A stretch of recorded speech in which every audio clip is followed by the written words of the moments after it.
have to go back to prison. Just like here we are right now sitting here and we're all together.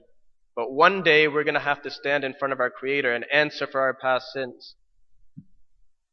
So I start doing my prison bit and I end up in a place in Kingston. And I do 8 months in prison over there in Kingston. And then because I was doing really well there, they give me parole.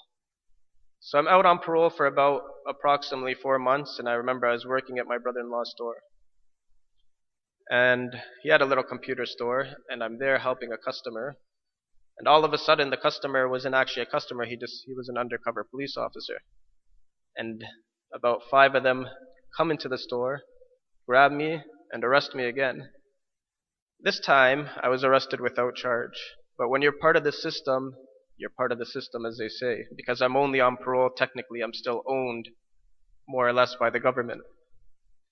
So I waited another 3 months before I was ever told why I was arrested. And they didn't even give me really a sufficient answer. They just said you're being arrested for suspicion of criminal activity.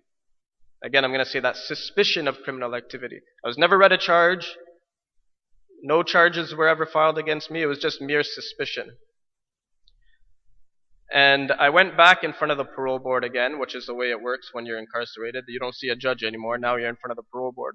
So I go in front of the parole board, and I guess they must have had an inclination that I might have been up to no good, even though I was not.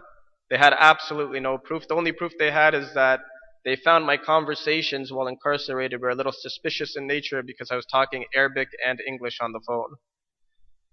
So they're asking me questions to that nature, and of course I denied I had honestly did nothing wrong. I couldn't answer their questions.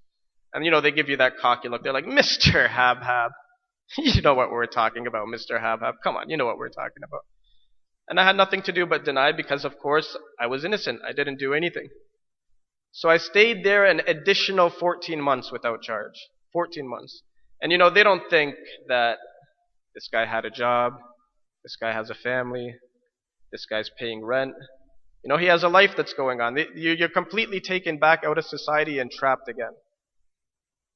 And what it took for me is I talked to a lawyer at the time, and she told me, she's like, listen, this whole system is when you go to appeal, you're appealing to the same people who just revoked your parole. So she tells me that the chance of you getting back out is less than 1%. It's less than 1%. My parole officer told me it was 0.5%, if that at best.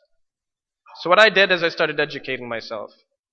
And that's why I keep encouraging and preaching and telling the brothers to continue their education. Because it is only through education that you'll ever find success in this world. So I'm sitting there, I start picking up law books, I started looking through the law, and I filed the appeal by myself, knowing that I probably didn't have a good chance. It took about 7-8 months before I got a reply at that point, and I still remember my parole officer calling me over, and he was shocked. He said, oh, well, this is surprising. He said, you're one of the first guys in 5 years to ever win an appeal. You're going back in front of the board in a few months. So I went back in front of the parole board in a few months later, and they ask you questions back and forth. It's like you're sitting in front of a table similar to this one, and it's 2 members of a parole board, and they just ask you questions. They went on for about 30 minutes, senseless questions that had nothing to do with anything sort of criminal. And one guy keeps asking me the other questions while the other gentleman's sitting there. He's sitting there very quiet, just has his hand on his face like so. And when it was his turn to talk, he says, Mr. Habhab, really we have nothing on you. So unless you want to tell us you did something that was criminal, we have nothing more that we want to say. So I said, okay. And of course I said no, and I have nothing more to add. I leave the room. 15 minutes later, I'm called back in, and they say, okay, Mr. Habhab, we're going to release you today. However, we're going to put the following conditions on you. You're not allowed to have a cell phone.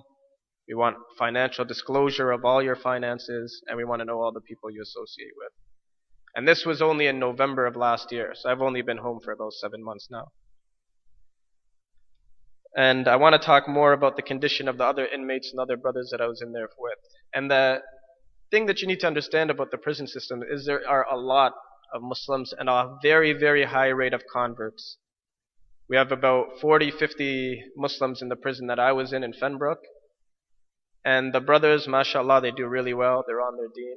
I remember one brother was talking, and it was during the month of Ramadan, and he was counting the amount of salamu alaikums he received in one day. This is in prison. In one day, this brother says he received 124 assalamu alaikums. You imagine that? Even here on the streets, do we get that many assalamu alaikums in one day? I hear people say hello, hey, how's it going, wagwan. But do you ever hear assalamu alaikum? Me, I'm so used to it now. When I go to the Korean convenience store, I say, thank you, assalamu alaikum. The lady gives me a puzzled look, but I carry on with my day. So the brothers in there, and the one thing the community could really help us with, and I think it happens all too often in this community, is that people have